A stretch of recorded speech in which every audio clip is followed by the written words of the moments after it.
So hello guys, and welcome to another ranking video, and today we will be doing a tier list of the Mario vs. Donkey Kong games, as well as DK94 and the arcade Donkey Kong games, since I feel like those kind of are considered the same category, because everything in this series kind of spawned from the original arcade Donkey Kong games, so I think it's fair to include them here as well. They kind of have an ultimate Mario vs. Donkey Kong tier list. So joining me today is Demeech, who's played quite a lot of arcade Donkey Kong and Mario vs. Donkey Kong games. So I've played them all, and I've put in more hours into the arcade Donkey Kong games than most should. So yeah, let's just go ahead and get started with the original here, because I think the original is a classic. Like, I've always loved it since I was a kid. Like, my dad actually introduced me to it, because he played it when he was younger. He remembers when it first came out, and it's just a pretty good arcade game in general for the time, and it's just a pretty important and monumental game, like, for the video game, like, medium in general, because it kind of basically started both the Mario and Donkey Kong franchises, and I feel like it still holds up well today. It's still fun to play. Like, I'm talking about the arcade version specifically, not the Intellivision version. We're not talking about the NES ones either. But yeah, with the original Donkey Kong, considering it is an arcade game from 1981, I will say it's Nintendo's most important game that they've ever made. Yet again, it's not as important as The Legend of Zelda Skyward Sword HD, because when the game turned 40, Nintendo celebrated by tweeting about groups. Yeah. That inspired me to play through the game, and I'm so happy that the arcade games are available on the Switch. I was getting sick of the inferior NES versions, and I even emailed Nintendo back in 2013 or 14 saying, you should put the arcade games on the Wii U. And they listened and put them on the Switch. But getting into Donkey Kong itself, I would say that my favorite arcade game is Miss Pac-Man, but Donkey Kong comes very close, and it's actually one of them that I'm really good at. So, despite its age, I'd say it goes to the Golden Banana tier. Yeah. It's still an incredible game, it's aged very well, and with the arcade one, it's a little bit weird because when I was a kid, I always wanted to play the arcade Donkey Kong, the original one, and since it's a popular arcade game, it wasn't hard to find. But I wanted to reach the Pie Factory, that's the main reason why I played it, because the Pie Factory, or Cement Factory, is not in the NES version. But I never could reach it, and I thought that the machines had a defect, because I'd go from 25 meter to 100 meter. But as it turns out, that's the way the game's structured. You go from 25 meter to 100, then 25, 75, 100, and then if you make it to the third round, you'll get to see the Cement Factory, which I was able to do. But just an interesting fact about it, I prefer the way that it's set up in the Japanese version, where the levels are in order. Yeah, and I actually have another interesting thing to say about the original arcade Donkey Kong, because like I said before, my dad actually played it when he was younger, and it actually came out, like, he remembers when it came out and everything. So when he first played it, it was actually, like, in this pizza place that he went to, back in the early 80s, and there was someone who worked there that was named Mario, which I thought was pretty funny. It's a pretty funny coincidence. Yeah. Well, that wouldn't be until the second game where Jumpman got his name. This is going to be interesting where to put Donkey Kong Jr. because many think it's better than the original. But honestly, if we're looking at the arcade version, it's a great game. It's really fun. The platforming, I'd say it's even more challenging, and it's a really cool sequel. Yeah. It's nice to have it be a role reversal, although I will say, I don't like it as much as the original Donkey Kong, simply because I prefer the level design of the original. Maybe I'm just better at it too. But it's still a great game, and I would put it in Gold Star. Yeah, I kind of agree with that, because I feel like the original arcade Donkey Kong, they both, like, hold up very well today, in terms of, like, arcade games, but I kind of agree that, like, the original Donkey Kong has slightly better level design, I would say. I really like the design of Donkey Kong Jr. and the new things that it adds, like with the vines, the new enemies, and different things like that, because a lot of them ended up being staples in like the later games that we'll mention. So I do feel like Donkey Kong Jr. is still a very like important game for this series, and it's still very fun, I would say, but I would say it's probably not as iconic as the original Donkey Kong, so that I agree that it would be Gold Star. But the next one is quite the opposite of very fun. And I mean, I guess it is iconic, but in the worst way possible, because this is a very infamous game. Donkey Kong. It's the only educational series NES game, not the black box games. And there's a reason why. Yeah, Donkey Kong Jr. Math. I'm gonna just... Actually, you know what? This doesn't even deserve to be in Bucket Man. That's basically the garbage enemy, for those who don't know. This needs its own tier. But yeah, we'll create its own tier below here. So let's see. You know what? I think the best way to describe it is Donkey Kong Jr. Math. Yeah. It doesn't get much worse than that. See, the problem with Donkey Kong Jr. Math is not that it's an educational game, it's that it's a bad game. Educational games get a bad rep because a lot of them are poorly designed and aren't fun, but educational games can clearly be well made and fun. You have Leapster games, stuff on the V-Smile, those were fun and educational.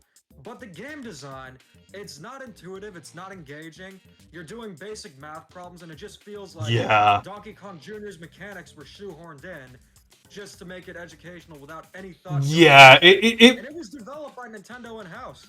Yeah, it's just very weird and just like very like low effort for like an educational game. Because like if for an educational game to be good, it has to have its own way of being designed. It can't just use like a pre-existing formula. Exactly. That's partially why like a lot of the Mario educational games ended up being pretty bad.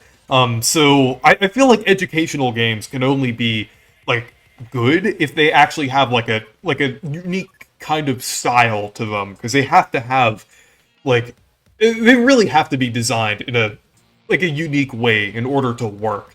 In Donkey Kong Jr. Math, it really doesn't. But moving on, Donkey Kong 3. This one is a pretty interesting one for the arcade Donkey Kong trilogy, because it's actually a hybrid between a shoot-'em-up and a platformer. So I think it like when I first played it as a kid, I always thought it was really weird and really unique, but I enjoyed it. It was a pretty interesting experience. It's just like it's not what I expected for a game called Donkey Kong 3, because it introduced Stanley, which is a very underrated character that I would like to see return at some point, kind of like Foreman Spike and Pauline. And yeah, it's just like really interesting. Yeah, with Donkey Kong 3, when I first played it, I've actually never encountered a Donkey Kong 3 cabinet. I've encountered the original Donkey Kong many times, Donkey Kong Jr. a few times, hell, even a Donkey Kong 2 Jumpman Returns one. That's a fan game, so it doesn't count for this list, but with Donkey Kong 3, I first played it on a multicade. That's where the outro music on my channel is from. Have you encountered the multicades, the 60 and 1? Yeah, that's where I played Donkey Kong 3 as well.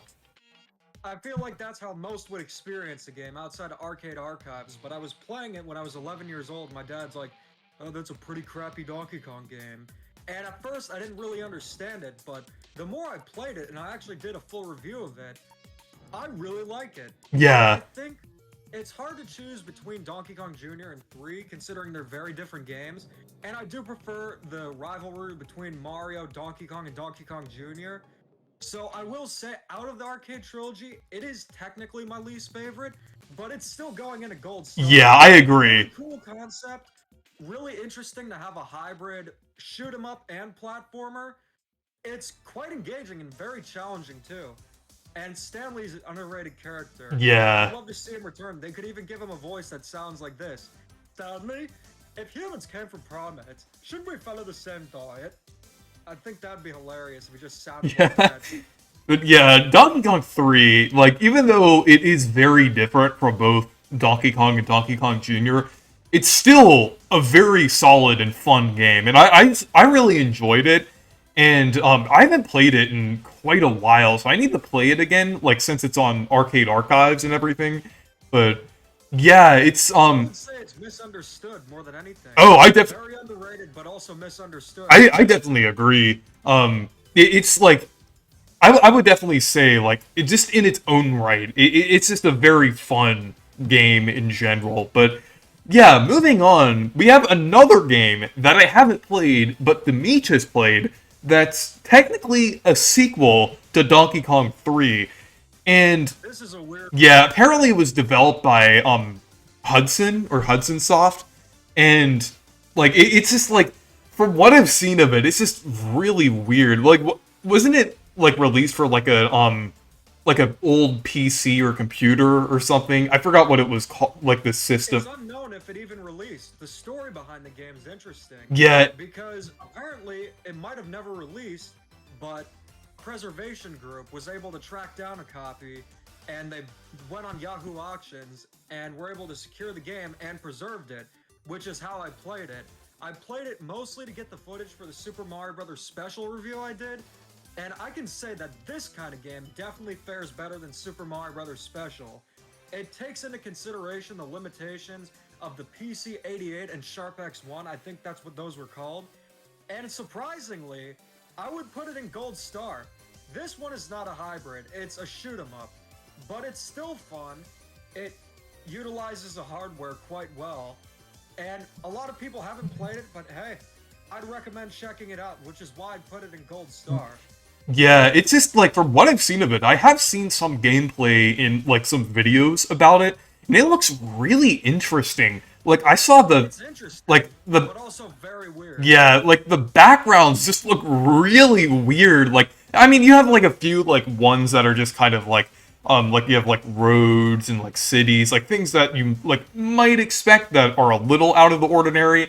Then you have like aliens in space, and then there's one with a mushroom cloud. It just looks very bizarre, and I mean, I guess the mushroom cloud one kind of like implies that in the Mario and Donkey Kong universe, there are nukes, and one went off in that game. This is the So final game in the Mario series. actually, I thought it. Another thing. That's funny. I just wanted to say real quick.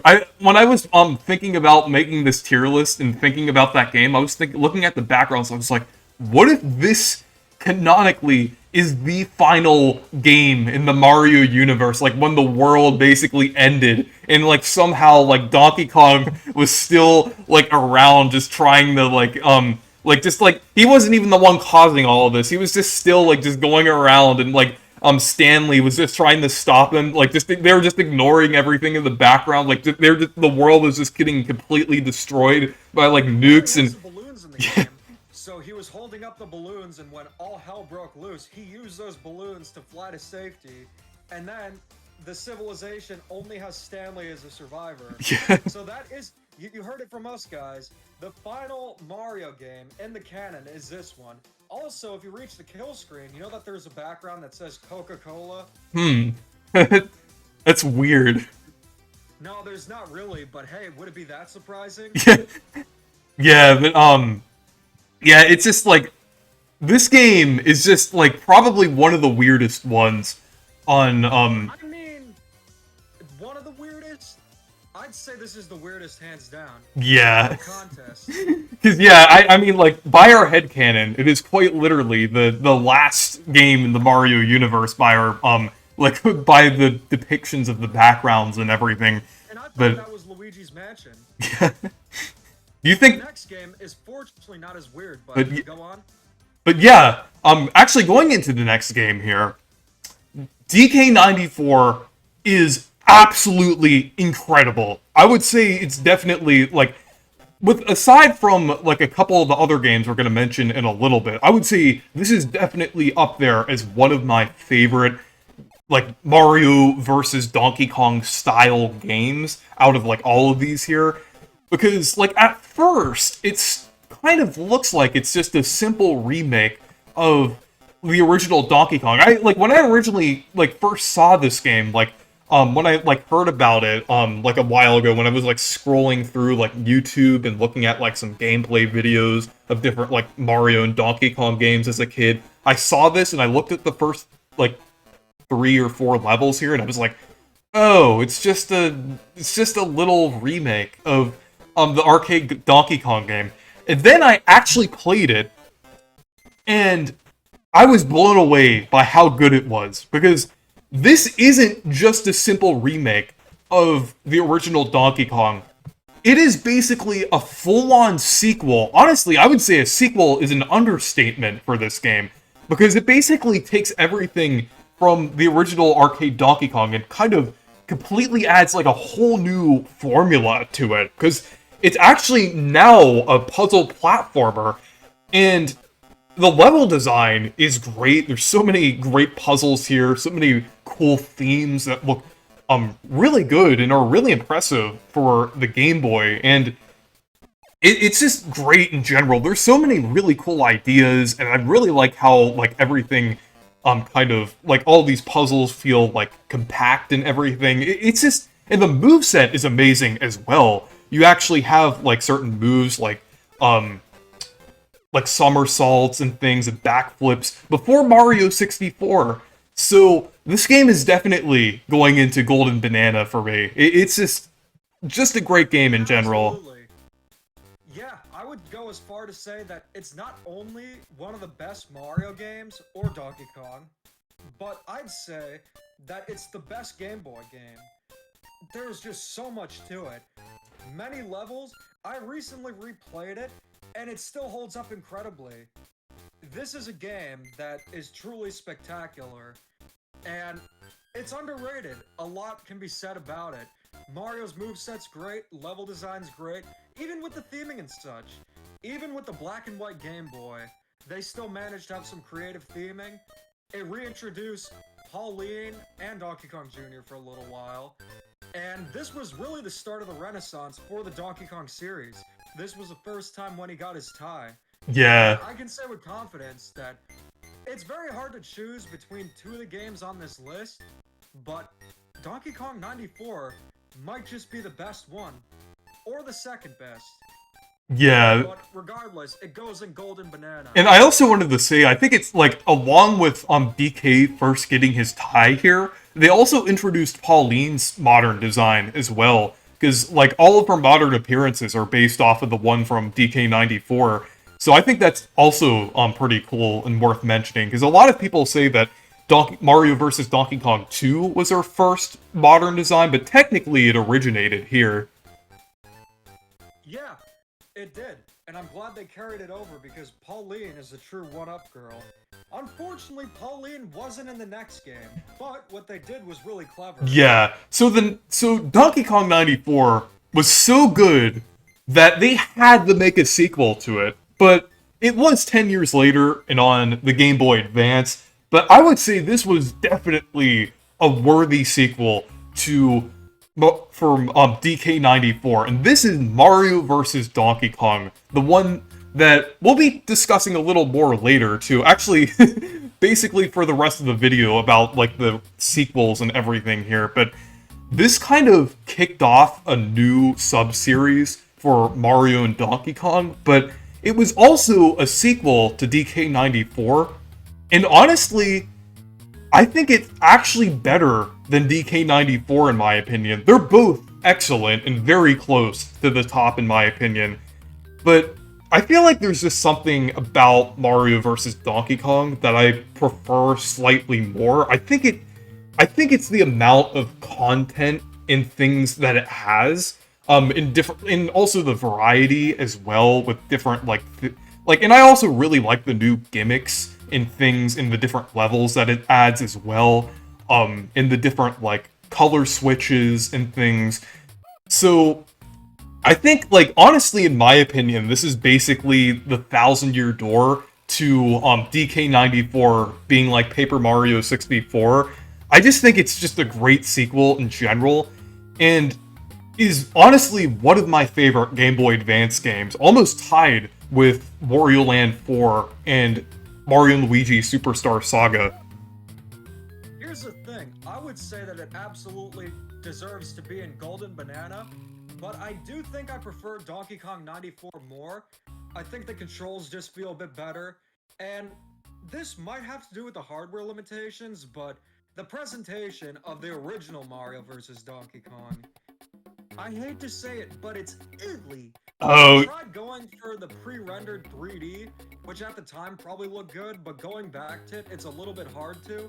I'm not going to take too much away from the game for that, but I feel the controls in Donkey Kong 94 were better, but at the same time, it's an incredible game and also quite yeah. challenging. You know, with another game that we'll talk about later, kind of excelling at the presentation over the original in terms of like music and graphics and things. I am gonna put it a little below DK94 because it's like I do feel like it's like because the one that we'll talk about later definitely kind of like refreshed it in a lot of ways that we'll just talk about in a little bit, but things are gonna get very different for the most of the remainder of this video because things changed quite a lot with the sequel to Mario vs. Donkey Kong. So, yeah, with Mario vs. Donkey Kong 2, this one, I actually haven't played it, but I've seen a lot of videos about it, and I have played quite a few of the other Mario vs. Donkey Kong games, but this is the first one that uses the Lemmings style of gameplay, and it's mostly based on kind of guiding the mini Marios to the goal rather than controlling Mario and doing kind of like different puzzle platforming challenges. This is more of just like more of like just a regular puzzle game in general where you kind of like control aspects of like, well, in this game it's more so the mini Marios because in the later games it's more of the stage, but you do have some control over mini Mario in this game. But I want to hear your thoughts on it because I actually haven't played this one. Okay, so the thing is, with Mario vs. Donkey Kong, they had an incredible formula at the beginning, so why they decided to not continue it is beyond me. However, I do understand why the sequel was the way it was, because the DS just released and they wanted a cool way to showcase the touchscreen. The second Mario vs. Donkey Kong is quite interesting, because you do have more control over the mini Marios, where it's not automated, and it does lead to some different puzzle solving needed. I think it's pretty cool. It has some cool power-ups. I would say that it gets a gold star, although I definitely like other Mario vs. Donkey Kong games more. And I haven't had that much experience with the second one, but the latter two, I've had quite a bit. So And yeah, I'm shocked that with this one you haven't played it. but yeah, with this next one, this is the DSiWare one, and I mean, I only had a few DSiWare games, so I didn't really get to this one. But I want to hear your thoughts on it because I've heard it's very similar to Mario vs. Donkey Kong 2 with like a few exceptions. It is a very similar game. It's a bit shorter, which makes sense considering it was an $8 DSiWare game.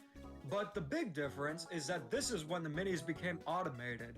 I prefer the automated minis. I feel like it's a little more intuitive and just makes the flow of the game better. I would say it goes in a gold star. It's a pretty Okay. good time, and I'd say it's a de facto DSiWare game. It's the best one out of the DSiWare games, and it almost feels like a full game, although it's obviously not going to be the length, but it's a pretty good game. Might not be the most memorable, but I had a good time with it. But it is not the best mini Mario game. Oh yeah. It's coming up. Yeah, the next one This is gonna here, be a great game to talk about. I actually have played this one a couple years ago, and it's really good. Mario vs. Donkey Kong, Miniland Mayhem, I think it's basically the pinnacle of the minis formula. This is basically where they got these ideas from the first two games, well, the first two mini-style games on the DS.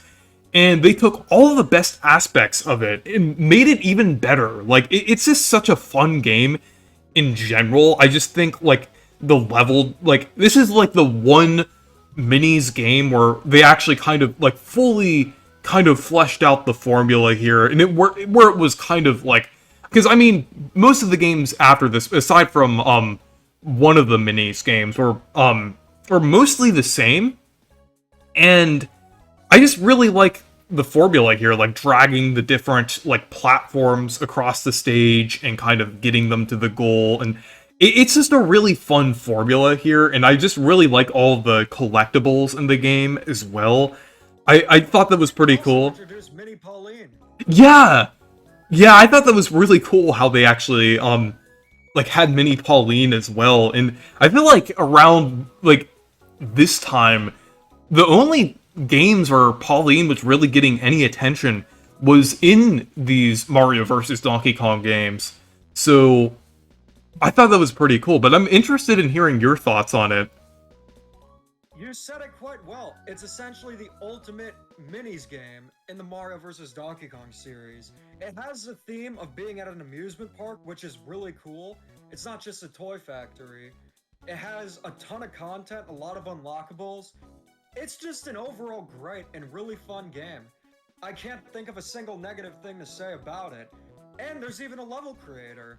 You can't share the levels now because unfortunately the servers have been down for a decade now. But overall, I would say this goes into Golden Banana. Should I put it? Mario vs. Donkey Kong Mini Land Mayhem is excellent. Should I put it I'd say put above? it above the original Okay. Donkey Kong Arcade. Although, in my opinion, I would put it above Mario vs. Donkey Kong, the original one, but not by too much. So it could go. Yeah, I would still put the original above it just because I like the gameplay of like that gameplay formula so much better. But it is close. It is. I still do really like Miniland Mayhem. But the next one I've also played, but I haven't played it fully. But it is pretty interesting. It's Minis on the Move, but this time Mario and Donkey Kong aren't fighting because it's called Mario and Donkey Kong. That's yes. that's I guess that like they stopped fighting for a little bit and then they're fighting again. I don't know what's the deal with that, but Minis on the Move is pretty interesting because it's actually like it actually has more 3D puzzles this time, so I think it's pretty interesting. Like, I just think the formula is like pretty unique compared to the rest of the series and everything. And honestly, like if they weren't gonna go back to the original formula of Mario vs. Donkey Kong, at the very least, they should have kept doing like interesting ideas like this. Because I mean, while I wouldn't say it's like one of the best games in the series, I still feel like it is like pretty unique and kind of fun, because I do like kind of I do think it's a pretty cool idea, kind of like placing like different platforms onto like a grid and then it kind of shows it in 3D and everything. But one thing that I would say is kind of weird about this game is the presentation. I think the presentation looks kind of off. I'm not sure if you agree, because like it's like the 3D models and things look fine for the 3DS, but some of the menus just look like they're ripped straight out of a DS game. Like they look like something like from 2006. Like a lot of the fonts and things used here, and some of the sprites and things used in the backgrounds, it just looks really weird, and it doesn't really mesh with the style of the game. I don't know how you feel about that. Menus in quite a while, so I'm not sure about that, but I can say that the game where they stopped fighting is very unique. It's cool that they went in the 3D direction. A lot of these Mario vs. Donkey Kong games have the reputation of being very samey, which, yeah, the next game definitely cements that. No pun intended. But this one, on the other hand, is really cool. It's really enjoyable. The 3D is a really cool gimmick. It's a really fun game, and it's funny that Mario vs. Donkey Kong went in the 3D before Yoshi. We still have yet to have a 3D Yoshi game. Yeah. Yet we did have a 3D Mario vs. Donkey Kong. I would put it in Gold Star. I would put it above Mario vs. Donkey Kong, or yeah, the DSiWare one. Okay. So I yeah, would say I'd probably put it above 2 as well, but I'd say they're about tied. but yeah, the next one here, this one, this is where The only this, thing that's memorable about it is the weird way it was released. and also the fact that it was kind of built on HTML and is actually, someone made it playable in a web browser, which I think that's pretty indicative of the quality of this game. But yeah, Tipping Stars. I played this one a little bit, but I don't remember anything about it because of how boring it is. It's such a nothing burger of a game. This is why the Mario vs. Donkey Kong series has the reputation of being stagnant and repetitive. And it's, There's nothing new. and it's also except for Mini Luigi. and it's exactly why, like, when Pioro leaked the remake, like, people, or, well, not the remake, but the fact that another Mario vs. Donkey Kong game is happening with the minis, that's why people were, like, immediately worried and everything. Like, because they thought it was going to be another Tipping Stars. But yeah, I don't know, where I should place this, because, I mean, like... At its core, it's Mario vs. Donkey Kong, but it doesn't do anything new and it was very cheaply made. The interesting thing about it is it was a dual release for the 3DS and Wii U. But unfortunately, what you had to do is you had to get both versions even if you didn't have a Wii U. And because of that, it didn't sell well. The big feature was creating levels and tipping stars to rate levels. I would say just for how nothing it is, and how it doesn't include anything new, I'd say it deserves to go in the bucket, man. Yeah, I think, honestly, this game doesn't really deserve any praise, because it basically does nothing, except for weird ways of releasing it. They spent more effort putting into the cross-platform thing, and then also the HTML thing, rather than actually making a game here. I feel like it's just like that's all people remember this game for. It's just oh, they released this really weirdly, but they never talk about the actual game itself. But yeah, The cutting edge intro. it's just PNGs just moving across the screen. Yeah, just a oh yeah. But yeah, the next one, I would say the next one here is slightly more interesting because it actually does have more characters this time, and it actually utilizes amiibo. I actually got this game before it fully released, because they... Oh, you went to GameStop and got it on a receipt? Yeah, well, actually, it was actually at Target, and they had, like, flyers for the game, too. They also released it early that way as well. So, yeah, I guess we both got to play this game early, so I think that's pretty cool.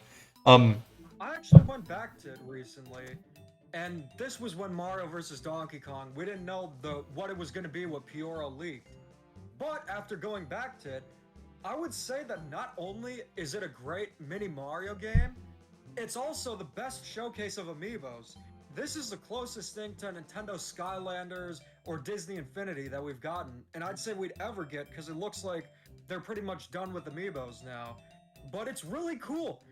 They have worlds based on characters from the Mario series and Donkey Kong as well. They do a great job with the theming. All of them have different abilities. It's a very unique game. It's super creative. I will say that Miniland Mayhem is my favorite of the Minis games, but I would say that this deserves to go into either high, gold star, or golden banana simply because of how unique it is. I guess the only crime with the game, why does Nintendo make these adorable mini Mario and friends for the games, yet never makes amiibos or figures of them? Yeah, it's weird. Yeah, they really only make plushes of them. I mean, sure, it's cool that there is like some merchandise of them, but they really need to make actual figures. I actually am getting a like a mini Mario plush, but it just would have been cool if we actually got a like actual figure. But honestly, I think I'll put it in gold star because it's pretty enjoyable, I would say. Like, even though the formula was pretty, like, it was kind of, like, repetitive at that point, so, I mean, I guess I'll put it, like, right below Donkey Kong 3, I would say, because I feel like at least Donkey Kong Jr. and Donkey Kong 3 are a little more memorable, but it's a pretty solid game. I would say, like, it's like, I would say if it released like earlier, I guess. I mean, I know like it has like the amiibos and everything, but I mean, as a concept of having all these different characters in the game, I think if this released before like tipping stars and things, and just had the concept of like the different characters and different like locations and things, I think it would have been received a little better. But I feel like it just released at the, like, I mean, for Amiibo, it makes sense when it released, but like just as a game, I feel like it kind of released like at a pretty unfortunate time. But yeah, I think it's also interesting how it's called Mini Mario and Friends. Like, basically being, like, even though it's technically a part of the same series, it kind of has a completely different title. Like, when I first saw it, like, in, like, stores like Target and GameStop, I was confused by it. I was like, Mini Mario and Friends? I was like, we just got, like, tipping stars, like, a year before, and I was like, what's with this new branding and everything? Why isn't it just called Mario vs. Donkey Kong Amiibo Challenge? I just thought that was weird around the time that it came out. But honestly, with the Mini Mario and Friends branding, if we're ever gonna get more Mini Mario style games in the future, I think they should use the Mini Mario and Friends branding for it, or at least Mini Mario. I think they should have the sub-series where the Mini Mario and Friends games could be like Lemming style, but we could have Mario vs. Donkey Kong in the greatest style. Yeah. This goes into the elephant, or should I say gorilla in the room. The reason why we're doing this list, the Mario vs. Donkey Kong remake.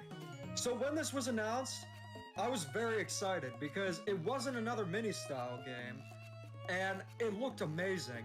All the issues with the presentation of the original, pretty much gone. And after playing it, I was a little concerned it would be too easy.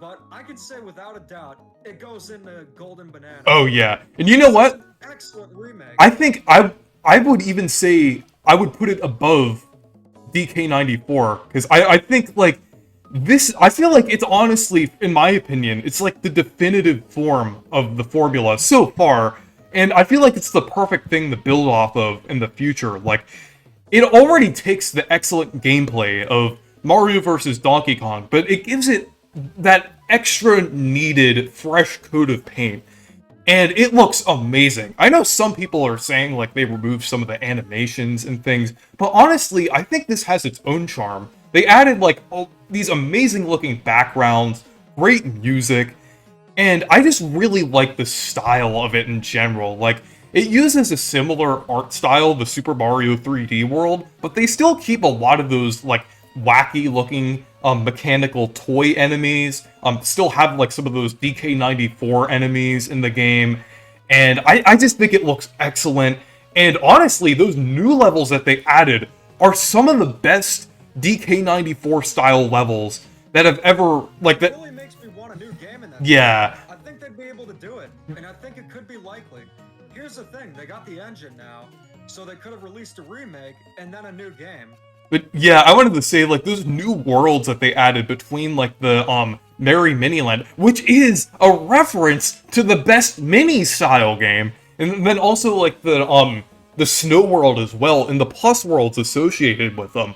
I would definitely say those are some of the best worlds we've ever seen in that formula and everything, because they're just so fun, like, how they incorporated those new gimmicks and everything, and it really goes to show that 20 years after the first game, after all of those like the games centering around the minis and everything, NST still has their touch from the original game. They still know how to make those great levels in that original style, and it definitely makes me feel hopeful for the future of the series. I'm really hoping for a new DK94/original Mario vs. Donkey Kong style game now, because they have that solid formula there, and Nintendo has been pushing this game quite a lot. Like, I'm sure you've seen like all the advertising that they've been doing. They dropped like a ton of trailers for this, a demo, and different things like that. So I'm glad they've been promoting it, and it's just great in general. And I wouldn't even say it's like the difficulty hasn't really been dumbed down too much at all. Like, I still feel like, No, it hasn't. it's still like pretty challenging in the plus worlds and also like the later worlds of the base or the base version of the main story. It's just like I don't want to spoil too much about it, but I'm gonna do a full review of it. And I will say another thing about it. I think the critics were way too harsh with this game. This is why I don't trust gaming journalists. yeah, it's like honestly, I feel like the formula of like DK94 and Mario versus Donkey Kong, it's kind of misunderstood. Like I feel like it's been 20 years since the last game with that formula, and I feel like a lot of like critics and reviewers were kind of going into it expecting either like one of those minis games that are like being like it's another Mario versus Donkey Kong game. Do I have to play this? And then, or it's also like they were expecting like an experience to be a little closer to like 2D Mario, I guess. But I don't know, like I feel like that formula just doesn't have enough appreciation. And yeah, just like between DK94, the original Mario vs. Donkey Kong, and the remake, it's just an excellent formula in general, and I just really hope they continue with it. I do too. But I think this wraps up our appealing tier list for the Mario vs. Donkey Kong and Donkey Kong arcade games. And I'd love to see where you guys would play some. Because there's quite the variety. Although I can guarantee you most of you haven't played the final game in the Mario series. Yeah, they need to make a Mario RPG surrounding that, because they have some pretty interesting stories, and I mean, maybe they could do the Partners in Time approach with it, because I know, in our Mario RPG tier list, I know you were pretty interested in how interesting and bizarre Partners in Time was, so This is the darkest Mario game of all time. yeah, they need that, like, maybe, they need to do, like, some, they need to take an interesting approach with it. Maybe, like, I don't know, but I think they could, like, make a really interesting, weird, dark Mario game out of the story of that Donkey Kong 3 sequel. But yeah, anyways, thank you guys for watching this video. Make sure to leave a like and subscribe for more, and make sure to subscribe to Demich's channel as well. So yeah, stay perky! Stay perky!